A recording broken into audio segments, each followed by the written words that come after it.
Hi guys, welcome back to Garage Gossip. My name is Mara and I'm your host, because I'm always your host. I'm getting so bad at these intros. I don't know what to say when I do this intro. Whatever. Welcome back to today's episode, or welcome to today's episode. Welcome back to my channel, or welcome to my channel. Like, depends on whether you've been here before or not. In today's episode, we're obviously gonna talk about Miami because that happened. I'm not so much gonna talk about Imola, even though that is the next Grand Prix. I don't know what to expect really. I've got a lot of stuff written down. I'm not really feeling it at the moment. Like I'm not 100% feeling myself right now. So if this episode is a bit all over the place and a bit chaotic, I'm very, very sorry. I don't know what's going on, but my brain is just not braining today. Yeah. That being said, let's just get straight to today's episode.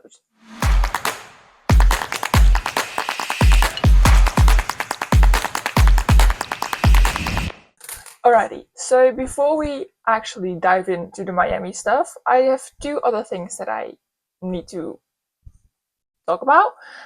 First things first, congratulations to Max Verstappen and Kelly Piquet on the birth of the beautiful little daughter, Lily Verstappen. I love the name Lily, by the way. Like, Lily Verstappen sounds so cute.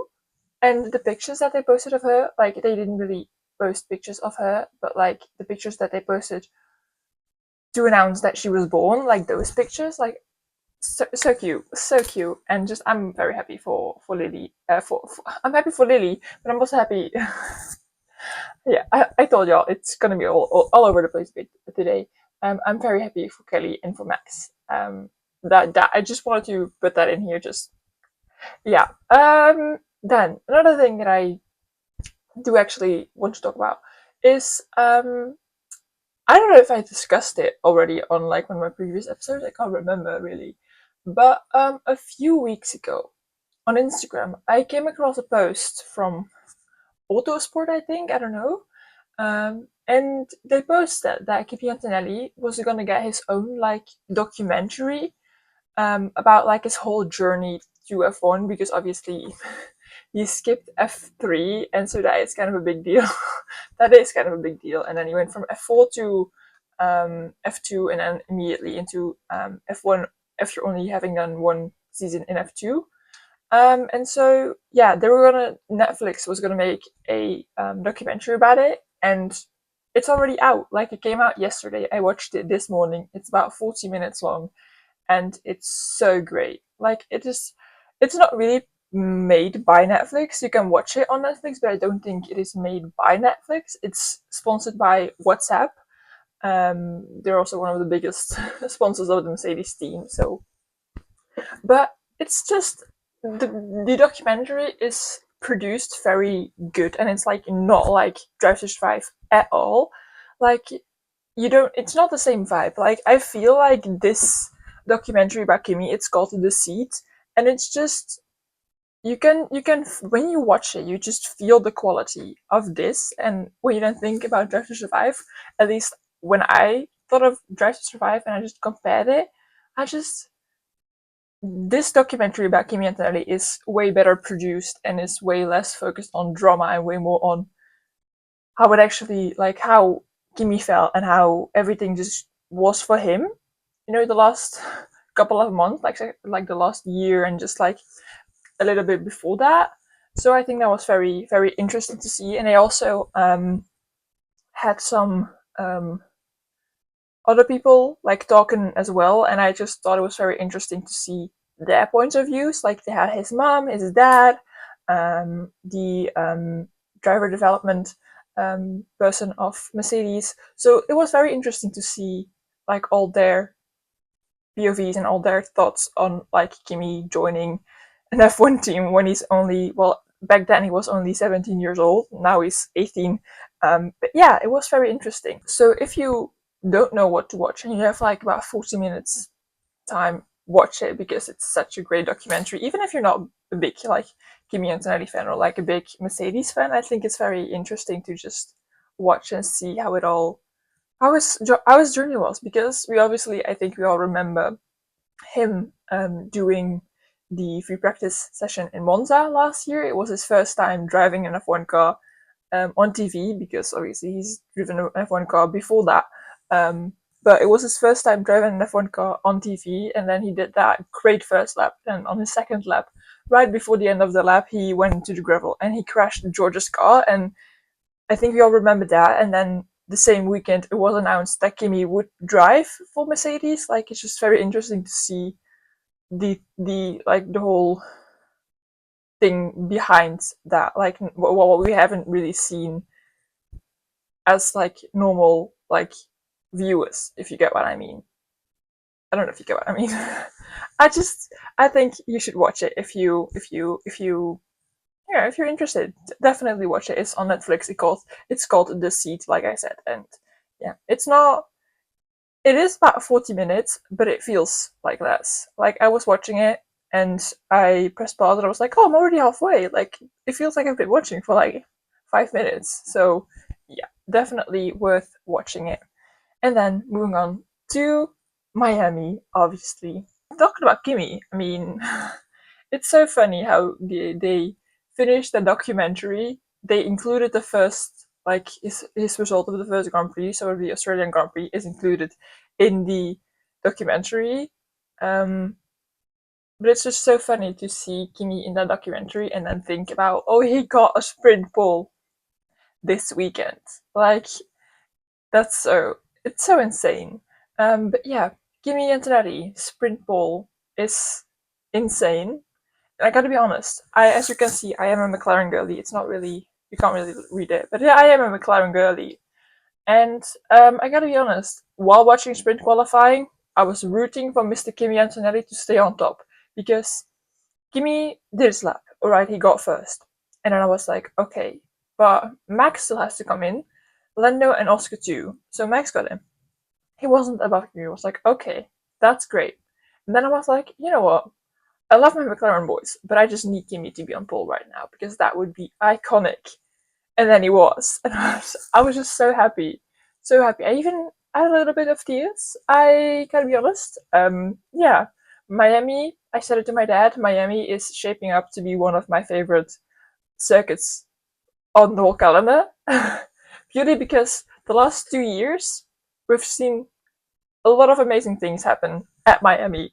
First, Lando's first win last season, and then Kimi Antonelli's first pole this season. It's shaping up to be one of my favorite circuits on the whole calendar, and that is a good thing, because if you don't know yet, Miami, they signed a new contract, an extension of their current contract, and their new contract goes to 2041. So Miami will be on the F1 calendar to 2041. And I did a bit of math. I will be 36 in that year. I will turn 36 probably. If it stays at the beginning of the year, I will turn 36 that year. Yeah. I'm 19 right now. Okay? So yeah. It's long. It's very long. And I don't hate it. I don't hate it. I'm just also like thinking about like the grid then is just going to be completely different, because you know that there's drivers that are not going to be on the grid in 2041. Like, I'm not thinking Fernando Alonso can keep it up until then. Nico Hulkenberg, I mean, he is still a good driver, but I don't think he can keep going until 2041. I'm also thinking maybe Lewis Hamilton. I don't know, like, it's a long, like 2041, that's long. Max Verstappen also, like, he has said a lot of times, like, once I have kids and once I get a dog, I probably like will retire. And now he has a daughter, and he also got a dog, and he has a cat. So I don't know, like 2041, that's like long. Like, yeah, that's crazy long. Anyway, just putting that in there. We go back to sprint qualifying. So I already talked about Kimi getting pole. There was, however, one thing before that I just also had to talk about, and that is Mr. Jack Doohan.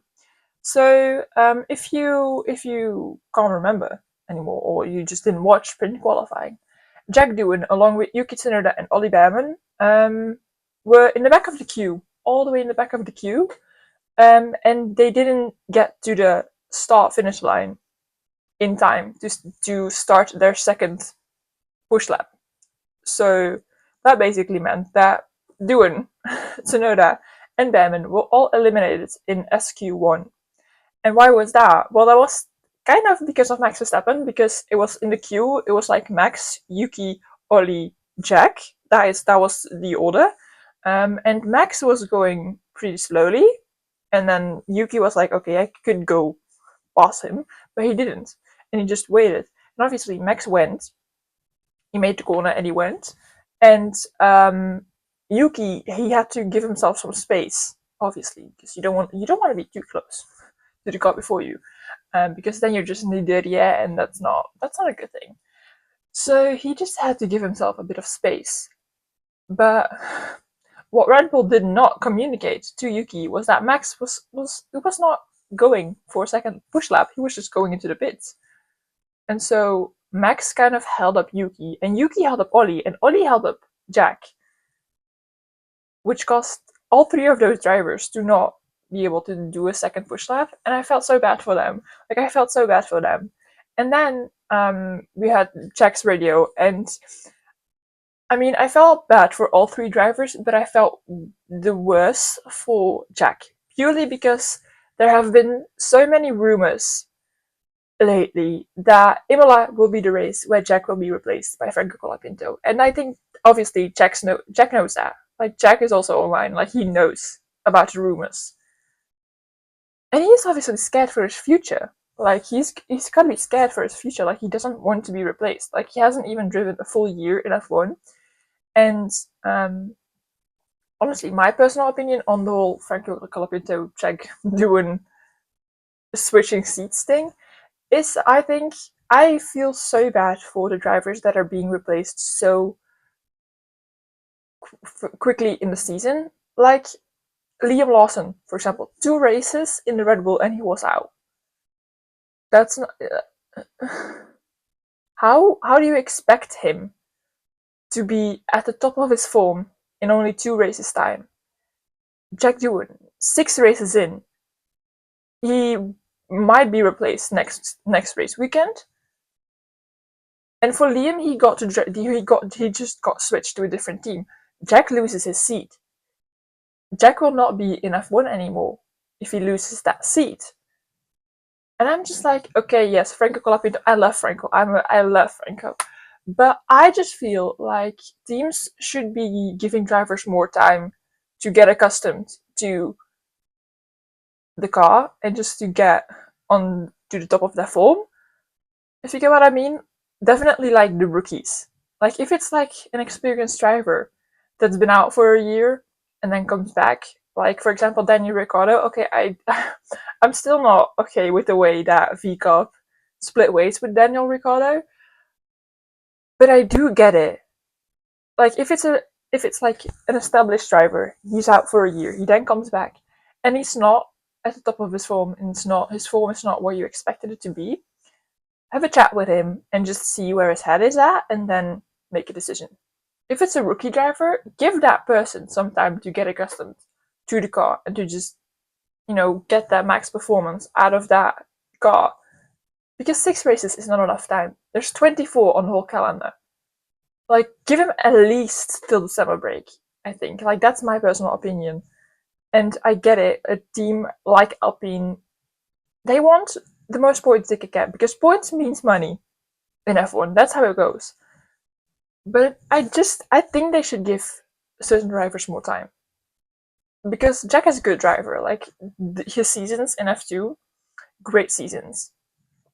So, yeah, I just think they should give him more time. So Jack was very unhappy with not being able to do a second push lap. And, that was clear on his radio. It was also clear on the way he was talking to his PR person that was walking with him to the media pen. And I get it. Like, I get it. I get it. Anyway, moving on from that discussion, I'm very curious to see what Alpine will do. I mean, Flavio Briatore, not a big fan of that man, but I think he might yeah, I think he might be in like that kind of state to replace Jack doing with Franco Lapinto. But I'm hoping not. Even though I love Franco, Jack is also one of my favorite drivers, so I'm just fingers crossed that he doesn't do it. But I'm a bit scared for Jack's future, and I really hope Jack does get some more time. But I don't know. Like right now, I have no clue at all. Anyway, moving on to the sprint race. Ferrari. I don't know what that weekend was. Um, because Charles Leclerc didn't even start the sprint race, which I'm gonna say I think was kind of Charles's own fault for going into that barrier before the sprint race.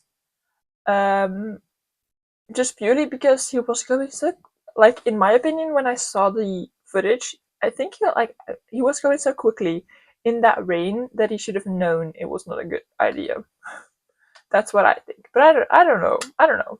But then Lewis Hamilton got a podium, so I feel like their like whole weekend was kind of like ups and downs and ups and downs, and yeah, I don't know. I'm still. I say it once again. I'm so happy that I'm not a Ferrari fan. Like I don't think I could deal with being a Ferrari fan this season. Like it's not a great season to be a Ferrari fan, I think. But I mean, we're going to Italy next race weekend, so I feel like they want to be on the top of that game next weekend because it is Italy, and you know the Italians they can be a bit harsh, you know, definitely when it comes to Ferrari. Anyway, sprint race. I think it was a fun, exciting race. Like so many things happened, and it was so fun. So definitely, if you didn't watch the sprint race and you are like, should I rewatch it? Shouldn't I? You should. If you haven't watched it, you should rewatch it. Even if you did watch it, you should still rewatch it because it was so fun. Like skip the first 10-15 minutes, but like when the race actually starts, so fun. I do feel for Kimi. Like he tried his best. Like he did so well. He tried his best. I think he finished like P7, but that was only after the penalties got applied. So Max Verstappen got a penalty for that unsafe release, where he. But that unsafe release, like I fell for Kimi there. Like, that was just a stupid unsafe release. So he got a 10-second time penalty for that, and that dropped him all the way to the bottom of the timing pages. Like he finished last.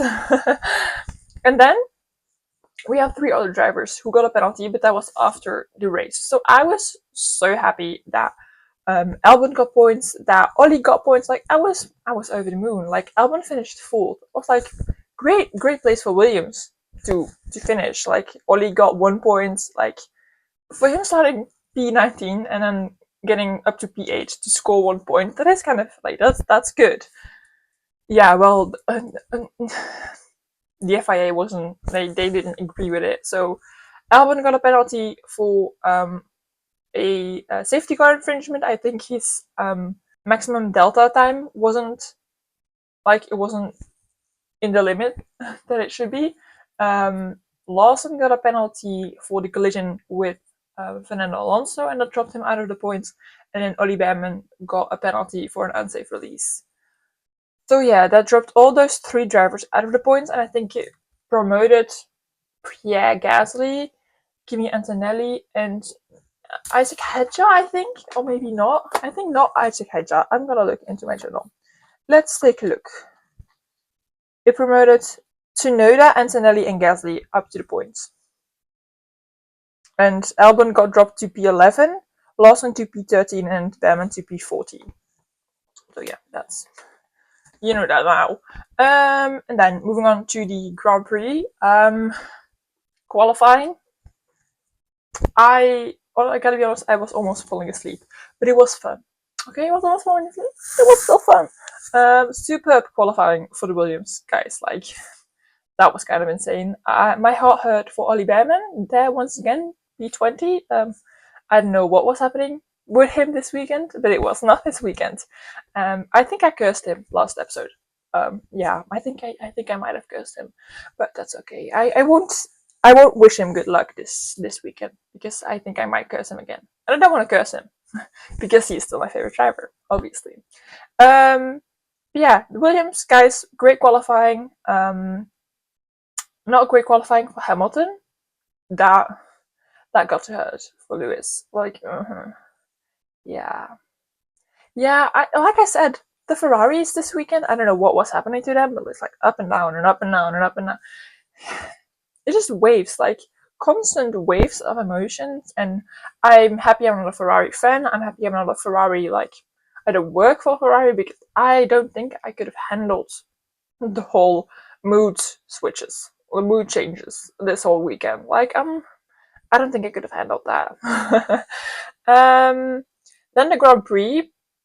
I had a feeling that like the rookie curse. I talked about this in the beginning of the season.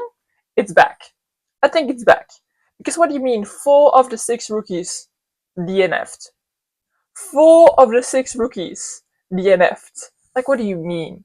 Like, firstly, it was Jack doing to DNF with the puncture, which, gotta be honest, I think it was like kind of Liam's fault.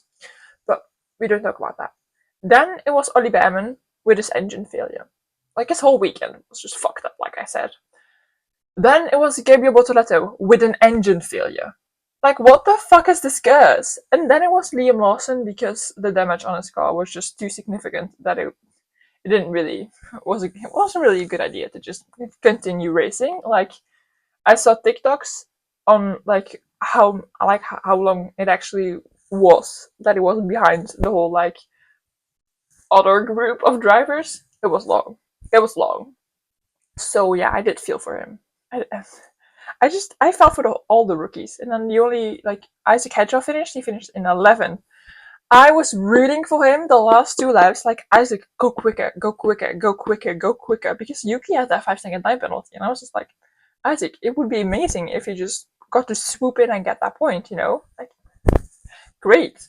You don't even have to overtake him on track, just overtake him in the timing stages. That's a good idea. But in the end, it was not enough. I think it was like, it wasn't even a second, it was like less than a second between them. So yeah, I did feel for Isaac. And then Kimi Antonelli, I don't know where he finished. I think like P6 or something like that. Yeah, P6. So yeah, those are the only 2 rookies that finished. If next weekend Antonelli and Isaac Hedger are victims to the rookie curse, then I think I'm done then. Because what? No. I just need someone to just like scare the rookie curse away. Because leave my rookies alone. Like, leave them freaking alone. Anyway, the Grand Prix itself, like, the first few laps were exciting up until the point that Lando overtook Max. And after that, I honestly checked out. I was so happy that I didn't stay awake. So actually, this is how it all happened that evening. So for me, obviously, the race is in the evening because I live in Europe. I live in Belgium. So yeah, evening race. So I think an hour before the race actually started, our Wi-Fi in our home just stopped working. No Wi-Fi at all anymore. And I was just like, well, what do you mean? What do you mean? I did want to watch the Grand Prix. My dad said like you can watch it on like 4G, but I was like, do you know how much 4G that takes to watch F1 TV? To use F1 TV with your 4G, that's actually insane. So I was like, no, thank you. I started watching I was like, you know what? I just watched the first few laps, and then it's okay. So I watched the first few laps, and I was half an hour into the Grand Prix, and I was like, you know what? I think it was like lap 7 or something like that. It wasn't that far into it, and I was like, you know what? I'll just watch it tomorrow morning because I have a free morning, and I hope the Wi-Fi is back then. And so I went to sleep on Sunday, just normal time for me to go to sleep. Woke up on Monday pretty early. Woke up at 10 past 7, just purely because my biological clock decided to wake me up. And I just watched the Grand Prix in the morning. And I think I was very happy that I decided to do that, because I think if I watched the Grand Prix in the evening, I would have been bored. But watching it in the morning, it was exciting because I just wanted to know what happened. And I was like, yeah, I think that was like a great decision. So I feel like if there's any other like late Grand Prix, but I don't think so. I think we're like going into like the European part of the whole season. So for now, I think I'm gonna be able to watch like all the Grand Prix live. But yeah, I didn't even have a feeling that it wasn't live. Like I still felt that it was live. So yeah, it was great. But yeah, no, the first few laps were exciting up until then, like the point that Lando got past Max, and then I was like, okay, whatever. And then when the VSC came in, I was a little bit like, ooh, on the edge of my seat to see whether Russell would be before Max, but it wasn't that exciting of a Grand Prix, if you ask me. The only thing that like I think is like a big thing to take away from that Grand Prix is the McLaren pace. I mean, the fact that the McLaren boys were out of their cars, and like drinking water when Russell came into the pits to park his car at the P3 spot, that tells a lot. Like that tells a lot. So yeah, I think the McLaren pace is really dominant, and I'm very curious to see how that will evolve the rest of the season. I'm also very curious to see the championship because Oski is still in front of Lando. There's now only 9 points between them instead of 10. But I mean, everything can change. Like, I'm very curious. Like, I think if one of the McLaren boys were to win this season's World Championship, I personally think it would only be fair that Lando wins it, just purely because Lando has been with the team for 9 years almost. I think he said in a video, or I read somewhere, or 7 years, something like that. And like, it's been a long time. And so I feel like it would only be fair that McLaren gave him that chance. And not Oscar. Like, Oscar's time will come. Like, we've seen, or in the past few races, we've seen that Oscar had it in him to become a world champion. But I feel like the first person to be a world champion of the two should be Lando. Yeah. I'm not McLaren, so I'm not gonna decide about that. Yeah, that's it. That's everything I had on Formula One. I have written down 2 things for the feeder series. The first one is that F1 Academy, they also raced in Miami. The second race, so they always have 2 races. They have 2 free practices, a qualifying session, and then 2 races. Race 1 was won by Dorian Pain. Race 2 was postponed because there was just so much rain falling that they couldn't race. Like, the F1 Academy cars are basically F4 cars, and they're not really accustomed to drive in that heavy rain. So yeah, they just postponed the. They didn't cancel it. I mean, it was kind of cancelled, but they postponed it. So that means that probably in Canada, because that is the next time they're racing, which is still pretty far away. In Canada, they will probably have 3 races instead of 2, which is exciting. I think for like then the postponed race, they will keep the order, like the starting order, like the starting grid will be how they qualified in Miami. I think that's how it's gonna be. And then the other thing that I wrote down is that F2 is also racing in Imola. Just putting that in there so you know. I think F3 might as well, but I'm not sure actually. Yeah, Imola is the next Grand Prix, which is not this weekend, but next weekend. So we have a week off, and then we're racing again in Imola. And then we go to Monaco, I think, already, which is insane that we're already at Monaco, almost. It's going so quick. Actually, like, this season is going so quick, because, like, it's almost the Monaco Grand Prix, which I feel like that's always, like, so close to, like, the summer break. Like, I feel like it's going pretty quick this season. But I mean, we've already had 6 races, so it's also not going that quickly. That is what you get when you have 24 races in a whole freaking season, guys. Yeah, I think that's it. I hope you enjoyed this episode. It was a bit all over the place, I think, but I hope you still enjoyed it. I will be back next week. Yeah, next week with a new episode on Wednesday. I'm sorry. So yeah, you on YouTube, you will see me again Actually, I'm thinking about it now. Yeah, no, I will be back. I was thinking about the Eurovision Song Contest. It's also next week, and I was like, can I make it work? But I can make it work. I can make it work. So you on YouTube, you will see me again next week Wednesday, and you on Spotify, you will hear me again next week Wednesday. Bye.